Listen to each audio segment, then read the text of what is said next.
Assalamualaikum warahmatullahi wabarakatuh. Perkenalkan, nama saya Wanda Aulia Putri dari kelas Manajemen C. Di video kali ini, saya mau membahas tentang demokrasi. Sebelum memasuki pembahasan, apa sih demokrasi Indonesia itu? Demokrasi Indonesia adalah sistem pemerintahan yang kekuasaan tertingginya ada di tangan rakyat, tetapi dijalankan berdasarkan nilai-nilai Pancasila dan Undang-Undang Dasar 1945. Dalam demokrasi ini, rakyat ikut serta dalam pemerintahan melalui pemilu, musyawarah, dan menghormati hak serta kewajiban sebagai warga negara. Pengertian demokrasi. Demokrasi berasal dari bahasa Yunani yaitu demos yang berarti rakyat dan kratos yang berarti kekuasaan. Secara umum, demokrasi dapat diartikan sebagai kekuasaan yang dimiliki oleh rakyat. Dalam konteks pemerintahan, demokrasi memberikan hak dan kebebasan kepada warga negara untuk berpartisipasi dalam proses politik, baik secara langsung maupun melalui perwakilan. Bentuk-bentuk demokrasi. Yang pertama, berdasarkan penyaluran kehendak rakyat. A. Demokrasi langsung. Demokrasi langsung artinya rakyat berpartisipasi secara langsung dalam menyalurkan kekuasaan rakyat sebagai kekuasaan tertinggi di dalam sistem demokrasi. Dalam demokrasi langsung bisa dilakukan dengan musyawarah dengan rakyat mengenai kebijakan dan hukum yang akan diberlakukan dalam komunitas. B. Demokrasi tidak langsung. Demokrasi tidak langsung berarti penyaluran kekuasaan rakyat dalam sebuah pemerintahan secara tidak langsung, yang berarti rakyat memilih perwakilan baginya yang bisa melaksanakan kebijakan sesuai dengan keinginan dan kebutuhan rakyat tersebut. Salah satu contoh paling umum dari demokrasi tidak langsung adalah bagaimana masyarakat memilih anggota DPR atau DPRD di daerah, dan Indonesia sebagai perwakilan bagi suara dan aspirasi yang tidak bisa disampaikan secara langsung. Berdasarkan sistem pemerintahan. A. Demokrasi presidensial. Dalam demokrasi presidensial, rakyat bisa memilih presiden dan wakil presiden sebagai pelaksana tertinggi bidang eksklusif yang melaksanakan hukum dan undang-undang, serta bersama dengan legislatif menciptakan undang-undang dan anggaran kebutuhan negara. B. Demokrasi parlementer. Demokrasi parlementer juga mempunyai sistem yang identik dengan demokrasi presidensial. Artinya rakyat memiliki kekuasaan untuk menyampaikan aspirasinya melalui parlemen atau DPR. Oleh karena itu, demokrasi parlementer merupakan salah satu bentuk demokrasi yang paling dasar dalam pengaplikasiannya. Bentuk demokrasi berdasarkan pendekatan. Yang pertama, demokrasi formal. Demokrasi formal adalah suatu bentuk demokrasi yang menjunjung tinggi persamaan dalam bidang politik, tanpa disertai upaya untuk mengurangi atau menghilangkan kesenjangan dalam bidang ekonomi. Bentuk demokrasi ini dianut oleh negara-negara liberal. Demokrasi formal hanya memperhatikan prosedur dan mekanisme pemerintahan yang sesuai dengan prinsip-prinsip demokrasi tanpa mempertimbangkan substansi dan hasilnya. Yang kedua, demokrasi material. Demokrasi material merupakan konsep yang menggabungkan prinsip-prinsip demokrasi dengan perhatian khusus terhadap aspek-aspek ekonomi dan sosial Dalam demokrasi ini, hak-hak ekonomi dan sosial menjadi prioritas, sedangkan persamaan dalam bidang politik seringkali kurang diperhatikan atau bahkan diabaikan. Hal ini berarti bahwa dalam praktiknya demokrasi material berusaha untuk menciptakan kesetaraan dalam hal akses terhadap sumber daya dan kesempatan ekonomi bagi seluruh warga negara. Yang ketiga, demokrasi gabungan. Demokrasi gabungan adalah sistem pemerintahan yang mengambil kebaikan serta membuang keburukan dari bentuk demokrasi formal dan material. Bentuk demokrasi ini dianut oleh negara-negara non-blok. Dalam perjalanan demokrasi ini lebih fokus membuat kebijakan dalam negara dengan menghubungkan antara kebijakan ekonomi, politik, dan agama menjadi satu kesatuan yang utuh. Nilai-nilai demokrasi. Nilai-nilai demokrasi secara umum berkaitan erat dengan konsep dan karakteristik sistem pemerintahan demokrasi itu sendiri. Misalnya, menjunjung tinggi hak asasi manusia, menyelenggarakan peradilan yang adil dan jujur, serta menggunakan sistem pemilihan umum untuk memilih kepala negara. Beberapa nilai-nilai demokrasi yang harus ditegakkan dalam kehidupan bermasyarakat sehari-hari. Berikut merupakan nilai-nilai demokrasi yang ada menurut pendapat Henry B. Mayo. Yang pertama, menyelesaikan pertentangan secara damai. Dalam sistem demokrasi, segala pertentangan atau perselisihan hendaknya diselesaikan dengan cara damai. Caranya bisa melakukan pendekatan kekeluargaan, jika tidak bisa juga dengan jalur hukum, melalui lembaga negara yang diberikan wewenang. Yang kedua, menjamin adanya perubahan. Dengan demokrasi juga menjamin terselenggaranya perubahan secara damai dalam suatu masyarakat yang sedang berubah. Nilai ini sangat penting untuk menghadapi tantangan perubahan zaman, sehingga masyarakat dan negara harus terus berubah mengikuti perkembangan. Yang ketiga, menyelenggarakan pemimpin secara teratur. Maksud dari nilai ini adanya pergantian pemimpin secara teratur dan berkala. Dalam negara demokrasi diadakan pemilihan umum untuk memilih kepala negara, presiden, hingga kepala daerah, gubernur, bupati, wali kota secara langsung, bebas, adil, dan jujur. Keempat, membatasi penggunaan kekerasan sampai batas minimal. Nilai-nilai demokrasi selanjutnya adalah membatasi penggunaan kekerasan sampai batas minimal. Hal ini dilakukan untuk mewujudkan kondisi dan situasi yang aman dan kondusif. Aparat negara harus meminimalisir penggunaan kekerasan, kecuali jika sudah terpaksa dan tidak ada jalan lain. Yang kelima, mengakui perbedaan pendapat di masyarakat. Dalam sistem demokrasi, pemerintah harus bisa mengakui serta menganggap wajar adanya keanekaragaman pendapat masyarakat yang tercermin dalam keanekaragaman pendapat.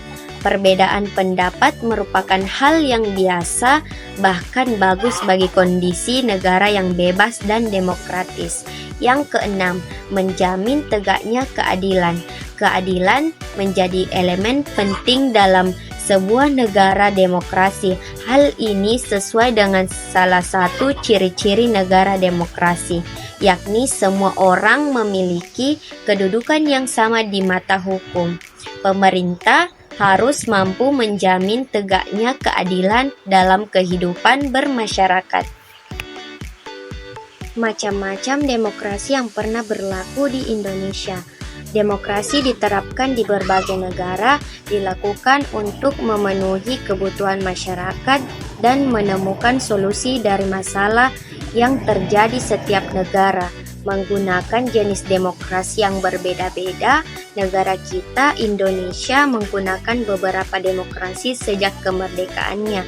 Yang pertama, demokrasi parlementer. Demokrasi parlementer berlaku mulai dari fase awal kemerdekaan Indonesia hingga tahun 1959. Adapun Undang-Undang Dasar 1949 dan 1950 mendukung pemberlakuan demokrasi parlementer ini. Ciri-ciri demokrasi parlementer adalah sebagai berikut. 1. Kekuasaan legislatif di atas eksekutif. 2. Menteri atau kabinet bertanggung jawab kepada Dewan Perwakilan Rakyat. Yang ketiga, DPR dapat menyatukan kabinet. Yang keempat, presiden hanya sebagai lambang dari kepala negara. Yang kelima, kabinet dipimpin oleh Perdana Menteri. Yang keenam, adanya banyak partai yang berkembang. Yang ketujuh, pengambilan keputusan dengan berdasarkan suara mayoritas. Yang kedua, demokrasi terpimpin. Menurut sejarah, demokrasi terpimpin ini diterapkan di Indonesia pada periode 1959 sampai 1965. Sistem pemerintahan demokrasi terpimpin diawali sejak dikeluarkannya Dekret Presiden tanggal 5 Juli 1959. Dekret ini dianggap menandai kekuasaan Presiden Soekarno yang hampir tidak terbatas dan pemusatan kekuasaan. Pada saat itu, Presiden Soekarno mengganti sistem pemerintahan demokrasi liberal menjadi sistem demokrasi terpimpin. Dalam pandangan Soekarno, demokrasi terpimpin adalah demokrasi yang dipimpin oleh nikmat kebijaksanaan dalam permusyawaratan dan perwakilan. Namun ada penepatannya, kekuasaan presiden menjadi lebih besar dan mengarah pada perilaku yang otoriter. Yang ketiga, demokrasi Pancasila Orde Baru. Demokrasi Pancasila dipopulerkan pada masa kepemimpinan Soeharto 1966 sampai 1998. Sedangkan pelaksanaan demokrasi Pancasila di era Orde Baru yaitu setelah terbitnya Surat Perintah 11 Maret Supermat pada tahun 1966. Pada pelaksanaan demokrasi Pancasila di era Orde Baru, presiden dapat terus menjabat sementara wakil presiden dapat diganti. Pada masa Orde Baru, kebebasan atau penyiaran berita melalui surat kabar, majalah, radio dibatasi. Berbagai surat kabar dan majalah yang menyinggung bisnis dan kasus penyelenggaraan hukum liberasi atau dicabut peredarannya. Yang keempat, demokrasi Pancasila reformasi. Demokrasi Pancasila yang dilaksanakan pada masa reformasi berbeda dengan pelaksanaan demokrasi Pancasila pada masa Orde Baru karena adanya perbaikan. Di era reformasi pada masa kepemimpinan Presiden B.J. Habibie, pemilu mulai berlaku dengan demokratis. Jika sebelumnya rotasi terjadi banyak praktik nepotisme, pelaksanaan demokrasi Pancasila era reformasi membuka kesempatan semua orang untuk menggunakan hak politiknya. Pada tahun 2004, rakyat memilih kebebasan dan hak untuk memilih presiden, wakil presiden, dan wakil legislatif. Setahun berikutnya, tahun 2005, rakyat juga mempunyai hak untuk memilih kepala daerah dengan berlandaskan prinsip pemilu. Perkembangan paham demokrasi. Perkembangan demokrasi di Indonesia memiliki sejarah yang panjang dan kompleks, dimulai dari masa penjajahan hingga era reformasi. Sejak awal abad ke-20, ide-ide demokrasi mulai masuk ke Indonesia, terutama melalui pendidikan dan pemikiran yang diadopsi oleh generasi muda yang belajar di Eropa. Berikut adalah gambaran mengenai asal mula dan perkembangan demokrasi di Indonesia. Yang pertama, awal masuknya ide demokrasi. Pada awal abad ke-20, Indonesia masih berada di bawah penjajahan Belanda. Namun pemikiran demokrasi modern dari Barat mulai diperkenalkan terutama melalui pendidikan yang diterima oleh anak-anak muda Indonesia. Mereka yang belajar di Eropa seperti Muhammad Hatta terpengaruh oleh ide-ide demokrasi yang berkembang di sana. Hatta yang kemudian menjadi wakil presiden Indonesia menyerap berbagai konsep demokrasi yang sangat kontras dengan kondisi di tanah air. Generasi ini mulai mengorganisir gerakan kemerdekaan dan menyebarkan gagasan tentang pentingnya kedaulatan rakyat dan pemerintahan yang demokratis. Yang kedua, perkembangan demokrasi pasca kemerdekaan. Setelah proklamasi, Indonesia mengadopsi sistem demokrasi parlementer dari tahun 1945 hingga 1959. Pada masa ini, pemilihan umum pertama diadakan pada tahun 1955 yang diikuti oleh lebih dari 30 partai politik. Namun, sistem ini mengalami berbagai tantangan, termasuk konflik politik dan ketidakstabilan yang menyebabkan kurangnya budaya demokrasi yang kuat. Yang ketiga, era demokrasi Pancasila. Setelah periode demokrasi terpimpin, Indonesia memasuki era demokrasi Pancasila yang dimulai pada tahun 1966. Sistem ini berlandaskan pada nilai-nilai Pancasila dan bertujuan untuk menciptakan pemerintahan yang adil dan beradab. Namun, selama lebih dari 3 dekade, pemerintahan Orde Baru di bawah Soeharto cenderung mengekang kebebasan politik dan hak asasi manusia. Yang keempat, reformasi dan demokrasi kontemporer. Memasuki akhir 1990-an, Indonesia mengalami krisis ekonomi dan politik yang memicu gerakan reformasi. Pada tahun 1998, Soeharto mengundurkan diri, membuka jalan bagi transisi menuju demokrasi yang lebih terbuka. Sejak saat itu, pemilihan umum diadakan secara lebih demokratis dan masyarakat diberikan ruang untuk berpartisipasi dalam proses politik. Demokrasi di Indonesia kini harus berkembang dengan menegakkan pada pentingnya partisipasi masyarakat, kebebasan berpendapat, dan perlindungan hak asasi manusia. Meskipun masih ada tantangan seperti korupsi dan ketidakstabilan politik, penjalanan demokrasi di Indonesia. Implementasi demokrasi. Implementasi demokrasi adalah pelaksanaan nilai-nilai dan prinsip-prinsip demokrasi dalam kehidupan nyata, baik dalam penyelenggaraan pemerintah maupun kehidupan masyarakat sehari-hari.